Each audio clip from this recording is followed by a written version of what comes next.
What's up, y'all? My name is Stanley, and actually, you know what? Today I'm going to do something I don't typically do, and that's properly introduce myself. I don't feel like I do that often. I kind of just say my name and jump right into it. And so, my name is Stanley. I would classify myself as a personal content creator. I am not a filmmaker by any means. I think the most professional work I do is I get to take photos of some pretty cool cars that end up on sale. So I think that's the most professional thing I do. But other than that, everything ends up on my Instagram story or just an Instagram post. So social media, essentially, long story short. Another thing about me is that I absolutely hate carrying around gear if I don't need to. I have a gimbal, don't love using it. I try to avoid carrying as much gear as possible. I am a camera body, lens, and defilter type of guy, and that's pretty much where I like to leave that. And today we are talking about the Lumix S1II. A few things I want to cover is essentially going to be photos, videos, and some extra things that I love. And I kind of want to talk about why I think this, it's not a thing. This camera is the camera of the year. Let's start with photography. This thing that I feel like people don't really talk about too much when it comes to the S1II. Now, if you have a high megapixel camera, you know that it's a very easy way to watch the capacity on your computer start to shrink. And a few weeks ago, I had a really good week. I had a ton of cars that week, and I'm watching my storage just decrease real time. I typically shoot on the R5 Mark II. That's typically my go-to. And yeah, those files are huge. So looking at my kit one day, I saw the S1II, 24 megapixels, which was a ton. I figured, let's just give it a shot and see what happens. Here I'm going to insert some photos of a few cars that I got to take pictures of. After my first shoot, I started using this camera all the time, and mainly because, well, I'm going to call it the magic under the hood. Now, the reason I don't know how to put a finger on exactly what's going on here is because I took some photos. Typically, I'm exposing for the sky or whatever, you know, the background, and I've raised the shadows on my images, which the Canon does fantastic. But the way that the S1II did it, the whole image was very clean. The details in the shadows when it came to color, just overall detail, everything was just very clean. And so I went down the rabbit hole, try to figure out what the heck was going on. And you know what? Just comment down below if you feel like this is your thing or not. I don't know. But from what I've read, I think Lumix uses its DGO technology situation for photos as well, which if true, that's pretty freaking awesome. The way these cameras come out, like, I don't even know how to describe it. They're 24 megapixel images, but the details there, and there's just like a look, which again, yeah, I'm just gonna have trouble explaining. So just, you're gonna have to trust me on this one. I guess one more example of what I'm talking about real quick is this photo I took of one of my favorite cars.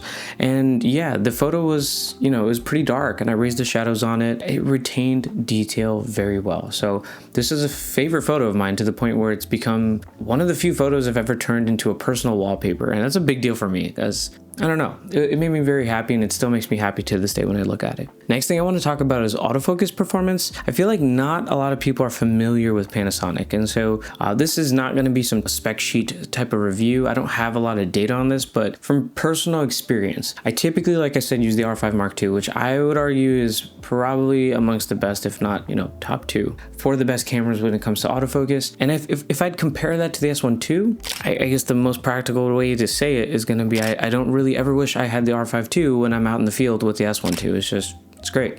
Does the job. I don't miss like that. I also use it on S mode, so I think it's single focus rather than C, which is continuous, I believe, whatever the terms are. But yeah, I guess in that way, it just doesn't miss for me. It does a good job. I leave it to, you know, track cars, and it does exactly what it's supposed to do. The last thing that really impressed me with this camera was something I just didn't see. I didn't really think about when I bought the camera, and that's going to be the IBIS. IBIS is typically something people have associated with the video section of this camera, but yeah, when I tell you, it has helped me with capturing some serious low light shots because you don't want to crank up the ISO too much, and so you end up going lower and lower with the shutter speed, trying to figure out where your maximum point of, you know, before it starts getting blurry is. And when you have the camera with, I'm going to say Lumix has had the best IBIS in the game for a while, and when you've got a camera with the best IBIS helping you out with low shutter speed photos, it was a combo I didn't think I needed, and now it's one of my favorite. It's one of my favorite go-tos to the point with, like I said, I grab this camera for all my car shoots over the R5 Mark II most of the time. Having a camera that helps you not have to crank your ISO all the way up and just be able to get those low shutter speed shots and keep it sharp, game changing for my workflow. I'm not too worried now when I'm in the dark or if I'm like in a darker situation and I'm taking a photo at a low ISO. It's pretty freaking awesome.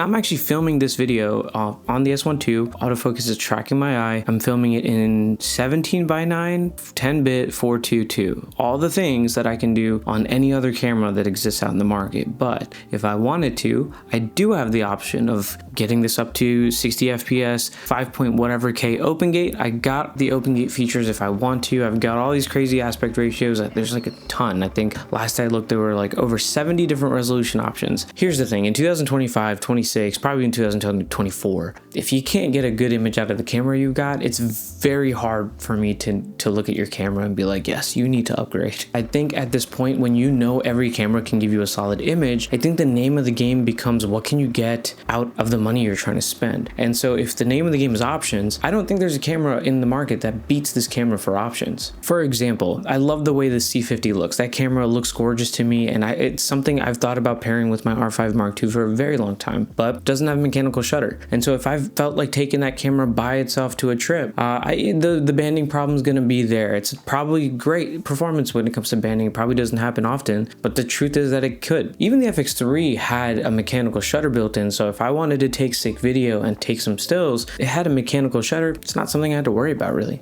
That brings me over to the ZR. I think red raw is great. I have a red Komodo that I kind of treat as a paperweight because that's a whole different conversation. But working with raw is not as easy as people think. And for me, the whole thing comes down to workflow. If I can get it up on my computer and get it out in like 10-15 minutes onto social media, because truth be told, especially if it's going on Instagram, it's probably going to be something that people pass by. Probably watch it, enjoy it, move on to the next. That's just TikTok brain for you. And if what I'm trading for something that quick is going to be something that takes much longer to edit, then sure, maybe it benefits like a filmmaker or someone that's not me, but that's just not it for me. Secondly, I feel like if you just take red raw out and you just go to their regular N-Log and just try to use that, is that even any good? And don't get me wrong, for the price, getting red raw on that thing with autofocus and all the good stuff that comes with, that camera is incredible. But what if you just wanted to treat it like a ZV-E one that could also film in raw? This thing can film in open gate up to 60 FPS. I can also do all the things that all the normal cameras can do, which is 10-bit, 422, all the good stuff. The color science, to me, when I say it leans Canon, I'm saying it's more natural looking, pretty simple to edit. The dynamic range expansion mode, which I'm using, I don't even know if that's the name of this one. I had the S1R2, so I mix that up a lot, but it's got that feature. My camera's on sticks right now, so I can use that feature to boost my dynamic range. If you know anything about Canon IBIS, it can get a little wobbly in a way that you just cannot fix. If I don't need to carry a gimbal, I would love that life, and this camera has helped me come way closer to that life than my R5 Mark II has. This IBIS plus 60 FPS has made capturing memories or car shows or anything just a joy, because you slow it down in post and it's just smooth. And if you want to kind of combine it with image stabilization from DaVinci or any of those editing softwares you use, it doesn't really conflict with anything too much because it's not the Canon wobble, it's just stabilized. And also, like, my Sonys would lock, I feel like if I was panning quick, I felt like it would almost stick to a point, or at least in post editing it would stick in combination with stabilization. And yeah, this camera just doesn't give me that problem. And lastly, this is a huge one for me, I can record at least everything I need. Like, this whole YouTube video is getting recorded, and I did say this in my S1R2 review, so I guess this is a kudos to Lumix thing. I'm recording this entire YouTube video onto my SD card. This camera has a CF Express slot that I don't use. I don't need to. I can film everything onto my SD card, looks fantastic. I could take photos on the same card. Again, it all comes down to workflow for me, and this thing helps my workflow be smooth because I could just take this SD card out, fit it right into the port built into my Mac already,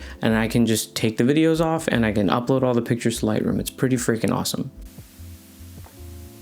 Lastly, to kind of just get into some of the extras, and the number one thing I appreciate, which is so silly to say out loud, is that they come out with this dummy battery that ends off at a USB-C port. So you can just plug a USB-C cable in there, plug it into your V-mount, and you're good, or your power bank that you also have for your phone. That little accessory coming from Lumix and not from SmallRig or some other third-party brand, it's from Panasonic. I don't have to worry about what it's going to do to my camera. That's knowing that a little accessory like that exists really was huge for me because they're thinking about people like us. And next, Sony had monitor and control, which was one of my favorite favorite apps in the world. Canon's app just wasn't there, and Fujifilm, when I had one of those, wasn't there, but Sony's was the best. When I first got this camera, Lumix Flow was a great app. You can USB-C your phone that you already have in your pocket to your camera, and just like those cool people on Instagram with the FX3s, you now have this monitor that's just going off the app on your phone. The only thing was the Lumix Flow app didn't allow you to have LUTs on the app, so you're just watching this log file, and it's cool. You know, you can use peaking, and you can use all these other tools to make sure that you're good, but I'm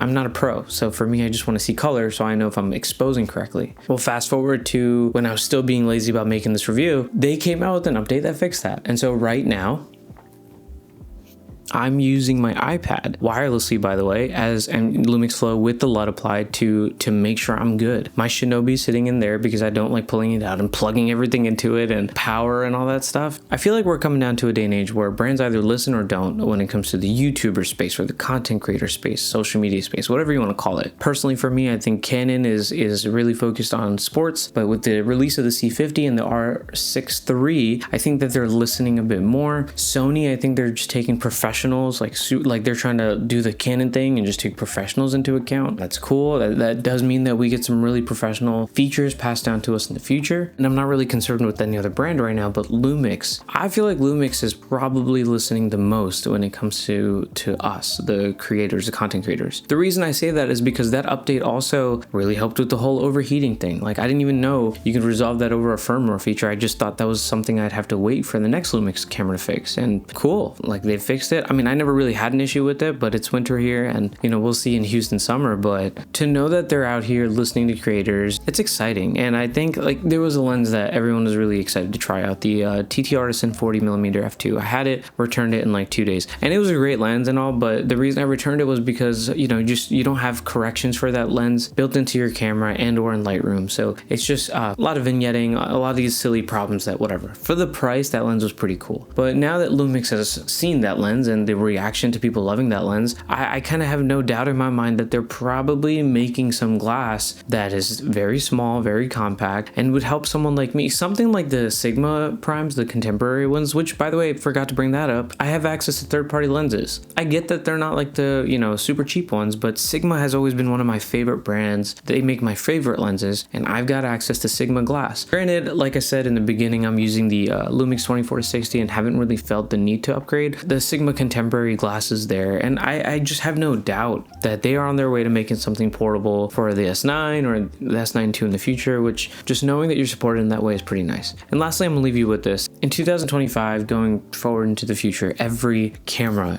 has the ability to get you a seriously good image. Now, every camera I consider a tool, and so if I'm complaining about one camera not being able to do something else the other one can, then in reality, being that they're all sort of on an equal playing field to me at this point, I just picked up the wrong tool, and that's kind of more on me than the brand. That being said, there was a YouTuber, I can't remember where this was from, but they made this ridiculous list of camera specs. And they put it on the screen and asked which brand you thought would be more likely to make this camera, and the vote was Lumix. And I think that was cool because it was a public vote, and it goes to show that a lot of people kind of, in my opinion, believe that Lumix is the brand that's willing to innovate. Whether that's them trying to catch up or not, I don't care, because in the end of the day, we win. If you have any questions, feel free to leave them down below. I'll try to get back to them as much as I can. If not, feel free to send me a DM or whatever. If you have any, you know, if I missed anything, got anything wrong, feel free to send me some knowledge. I look forward to the next one where I finally get to talk to y'all about the R5 Mark II, which that review is like a whole year late, but it's a good one. I can't wait to talk about that camera. It's one of my favorites. But anyway, looking forward to the next one, and I hope you have a good one. Peace.